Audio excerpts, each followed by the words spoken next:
Bonjour et bienvenue dans cette vidéo, j'espère que vous allez bien. Ici Serge Jérôme.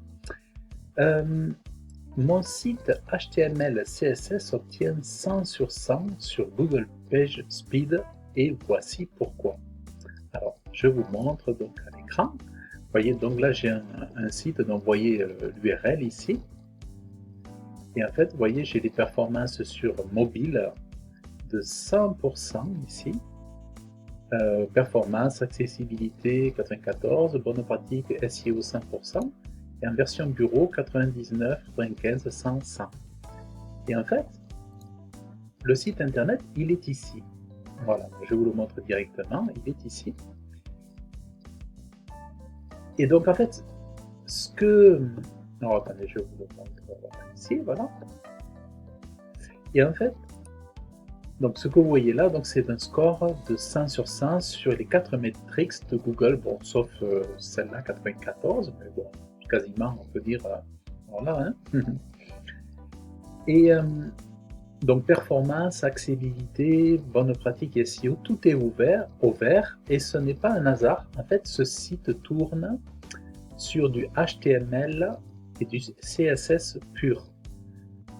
Donc il n'y a pas de CMS, il n'y a pas de framework, il n'y a pas de plugin, il n'y a pas de thème. Et donc dans cette vidéo, je vais vous expliquer exactement pourquoi ce choix technique produit ce résultat et ce que ça signifie concrètement pour le référencement naturel.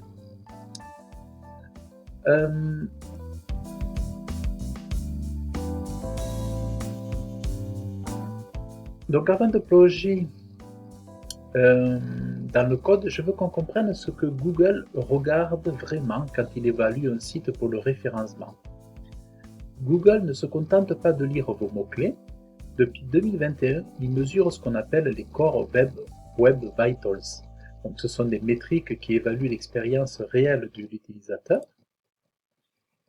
sur votre site. Donc, est-ce que la page se charge vite? Ça, c'est la question. Est-ce qu'elle est stable visuellement? Est-ce qu'elle réagit rapidement au clic? Ces métriques ont un impact direct sur votre position dans les résultats de recherche. Un site lent, c'est un site pénalisé. Et un site en HTML et CSS pur, c'est structurellement l'un des moyens les plus simples d'obtenir d'excellentes performances parce qu'on part d'une base ultra légère. Alors voyons ça concrètement ensemble. Alors je vais vous montrer, je vais ouvrir par exemple ici l'éditeur de code. Voilà. Donc ici vous voyez le code dans mon éditeur. Hein. Vous voyez donc vous avez ici, tout ça. Première chose que Google analyse, c'est la structure de votre HTML.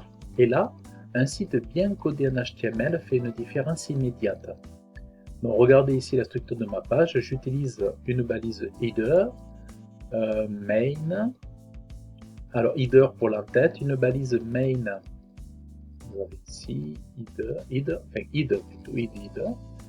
une balise main pour le contenu principal, des balises de section pour organiser les blocs, une balise footer sur le pied de page. Ici, vous avez la balise footer ici au pied de page. Voilà. C'est tout ça ici. Et ce ne sont pas juste des conventions esthétiques, ce sont des balises sémantiques. Elles disent à Google ce qu'est chaque partie de la page. Ensuite, regardez la balise title dans le head, ici. Donc là, vous avez la balise title, il faut que je la trouve. Méta description, title, voilà, qui est là. C'est la première chose que Google lit. Vous voyez? Elle doit être concise, descriptive, contenir votre mot-clé principal. Juste en dessous, la métadescription. Donc vous l'avez ici. Voilà. Et ici.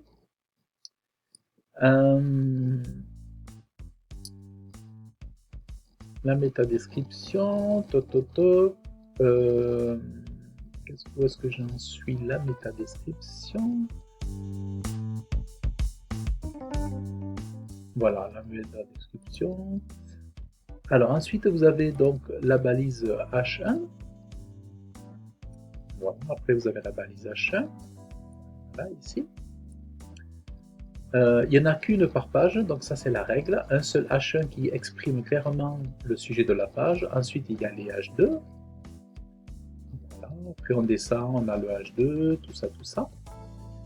Alors, le H3, il faut que je voie. Le H3, il est ici. Et le H2, il est là. Voilà.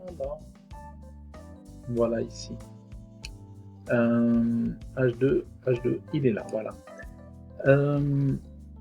C'est ce qu'on appelle donc la hiérarchie des titres, donc du balisage sémantique, et Google s'en sert pour comprendre l'architecture de votre contenu. Et regardez mes images, chacune, alors là, bon, pour le coup, j'ai pas d'image, justement, ça a été un choix volontaire aussi. Vous voyez, en fait, dans mon site, il n'y a pas d'image, ça a été une volonté, c'est-à-dire j'ai voulu faire un site où on peut très bien se passer des images avec des couleurs, des teintes grises, noires. Et encore, je voulais même mettre comment dire, je voulais mettre des tramés, des choses comme ça, mais en fait, vous voyez, il y avait du noir, du gris et tout ça, voilà. Bon. Mais là, pour le coup, il n'y a pas de balise image, ni de balise alt. Mais quand il y a des balises de alt, voilà, il faut les remplir, parce que Google lit les textes alternatifs pour comprendre ce qu'elles représentent. Donc, vous voyez, ça me permet donc voilà, d'être dans la performance. Passons maintenant à ce qui fait vraiment la différence, c'est la performance, c'est cela que le HTML pur révèle tout son potentiel. Quand vous chargez un site WordPress avec un thème premium et 10 plugins, votre navigateur doit télécharger des dizaines de fichiers JavaScript, des feuilles de style multiples, des polices externes, des scripts de tracking, tout ça prend du temps. Mon site, lui, il se charge, vous voyez, en fait, voilà, mon site se charge à toute vitesse. Et voilà. Parce qu'en fait, mon site, lui, se charge en deux fichiers. Il y a un fichier HTML et une feuille de style CSS. Et c'est tout, en fait. Vous voyez, c'est tout. Le navigateur n'a presque rien à faire. Regardez ici dans l'analyse Lighthouse, par exemple. Le first content full, c'est-à-dire le moment où l'utilisateur voit quelque chose affiché, est inférieur à 1 seconde. Vous voyez? Voilà, inférieur à 1 seconde ici. C'est-à-dire le moment où l'utilisateur voit quelque chose affiché. Et le largest contentful paint ici mesure quand l'élément principal est visible, est également excellent, vous voyez ici. Alors comment j'y arrive? Quelques techniques simples. Alors, voilà, on revient dans le fichier ici.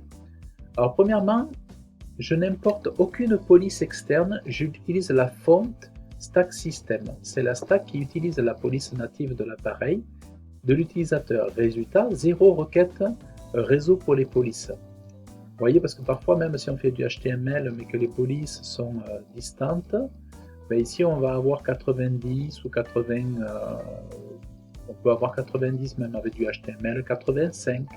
Voilà. Donc, il faut que les polices soient, il faut utiliser la font Stack System. C'est le stack qui utilise la police native de l'appareil de l'utilisateur. Résultat, 0 requête réseau pour les polices. Deuxièmement, bon, mes images sont optimisées, mais ici, bon, j'en ai pas. Et troisièmement, je charge mon CSS dans le head de façon bloquante. Voilà, je charge le CSS dans le head de façon bloquante. Mais il est léger, donc ça ne pose pas de problème. Et je n'ai aucun JavaScript bloquant le rendu. Vous voyez, donc voilà. Alors j'ai même une petite barre de cookies en bas, en HTML qui s'affiche, où la personne clique, bien que ici je n'ai pas de Google Analytics, je ne récolte pas de data, en fait. Je ne récolte pas de cookies, je veux dire. Donc voilà. Ensuite, au niveau de l'accessibilité et bonne pratique, ces deux dimensions sont souvent sous-estimées en SEO, mais elles comptent. L'accessibilité, c'est la capacité de votre site à être utilisé par tout le monde, y compris les personnes qui naviguent au clavier ou qui utilisent un lecteur d'écran. Et devinez quoi, un site accessible est aussi plus facile à comprendre pour les robots de Google. Dans mon code, ça se traduit par quelques réflexes simples, les balises button pour les boutons, pas de div cliquable, des labels associés à des formulaires, un contraste de couleurs suffisant entre le texte et le fond, une navigation logique au clavier. Quant aux bonnes pratiques, Lighthouse vérifie entre autres que votre site est servi en HTTPS, que vous n'utilisez pas d'API obsolète et que les images sont au bon format, voilà quand vous en avez. Donc sur un site HTML CSS simple, tout ça s'optimise facilement. Voilà. Le bénéfice, ces signaux renforcent la confiance que Google accorde à votre site. Et un site de confiance, c'est un site mieux positionné. Donc ça, c'est vraiment important de le savoir.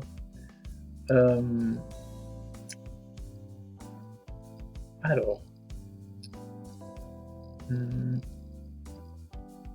voilà, je vous montre la version bureau à nouveau, voilà. Et là, vous voyez, donc, alors, par exemple, si je me mets ici, vous voyez, quand on descend, voilà, on voit ces petites bricoles ici. Voilà, on a les détails quand on descend ici. Pour le SEO, vous voyez, 100% ici. Donc, résumons ce que vous pouvez retenir de cette vidéo, même si vous ne travaillez pas en HTML pur. 1. Utilisez des balises sémantiques, header, main, footer, article. Structurez votre HTML pour que Google comprenne votre page. 2. Soignez votre title, votre métadescription. Ce sont les premières choses que Google lit. Et c'est ce que l'utilisateur voit dans les résultats. Après les H1, une seule par page, des H2, des H3 pour hiérarchiser. Ne sautez surtout pas les niveaux.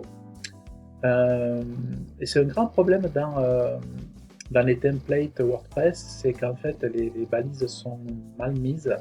Vous avez des H4 ou des H3 dans les headers. Donc du coup il faut tout reprendre à la main. Pensez aux images, aux alt dans vos images sur votre site HTML, CSS, et pensez performance. Moins vous chargez de ressources inutiles, plus votre site sera rapide. Et voilà. Et après, évidemment, même si c'est un site en HTML, CSS, pensez toutefois cocon sémantique. Vous pouvez très bien faire un cocon sémantique sur, moi par exemple ici, j'ai commencé en fait un cocon sémantique dessus avec des, en fait ça c'est une page hub. Et ici, donc, j'ai mes pages métiers, par exemple, ici, avocat, voilà, et j'ai des entités nommées, j'ai j'ai du champ lexical, de sémantique géolocalisé, voilà, et en fait, voilà, donc on peut très bien sur un site HTML, vous voyez, et là, moi, j'ai choisi vraiment, ça a été un choix, je me suis dit, tant qu'à faire un HTML CSS, autant le faire sans où je pourrais avoir 0 image. Et là, je m'assure la meilleure note sur PageSpeed Insight, donc c'est vraiment génial. Et surtout, voilà, je me suis aidé de Claude Code, pour exécuter ce site. Alors, quand j'avais commencé en tant que webmaster, mon premier site internet que j'ai fait, c'était un HTML CSS, codé à la main. Et qu'est-ce que j'avais observé, c'est que mon site en HTML et CSS s'était placé sur la première page de Google. J'étais le seul parmi les étudiants de ma promotion, j'étais le seul à me positionner en première page sur Webmaster Toulouse. Et donc c'était déjà à la base du HTML CSS. Et donc quelques années plus tard, je reviens maintenant avec du HTML CSS, mais non plus codé à la main pendant des jours et des jours, mais en fait, la base de mon site que vous avez vu, je l'ai codé en 30 minutes. Je l'ai mis en ligne tout, avec le formulaire de contact qui fonctionne et tout. J'ai fait ça en 30 minutes. Et en fait, vous voyez, j'ai même le formulaire de contact qui fonctionne très bien, que je l'ai testé hier. Et hier, c'était déjà fonctionnel au bout de 30 minutes. au lieu d'y passer 30 heures ou d'y passer une semaine ou 15 jours, surtout quand on n'est pas habitué. Vous voyez, vraiment, c'est vraiment génial. Donc voilà un petit peu. Si cette vidéo vous a aidé à mieux comprendre comment le code d'un site impacte votre référencement naturel, parce que si c'est ça derrière cette vidéo, c'est vous montrer que le code, le langage informatique utilisé derrière impacte. Plus le code est lourd, plus ça va impacter la rapidité, ça va freiner, ça va mettre du temps, ça va être galère. Et donc voilà, j'espère que ça vous aura plu. Et vous voyez que le 100% est possible, démonstration faite quasiment à tous les niveaux. Je vous invite à liker cette vidéo, à laisser votre commentaire. Si vous avez apprécié cette vidéo, je vous invite à vous abonner à ma chaîne YouTube. Et vous pourrez revoir mes précédentes vidéos et voir mes prochaines vidéos aussi à venir sur le sujet du référencement Google. Et donc je vous dis à très bientôt. Merci, bye bye.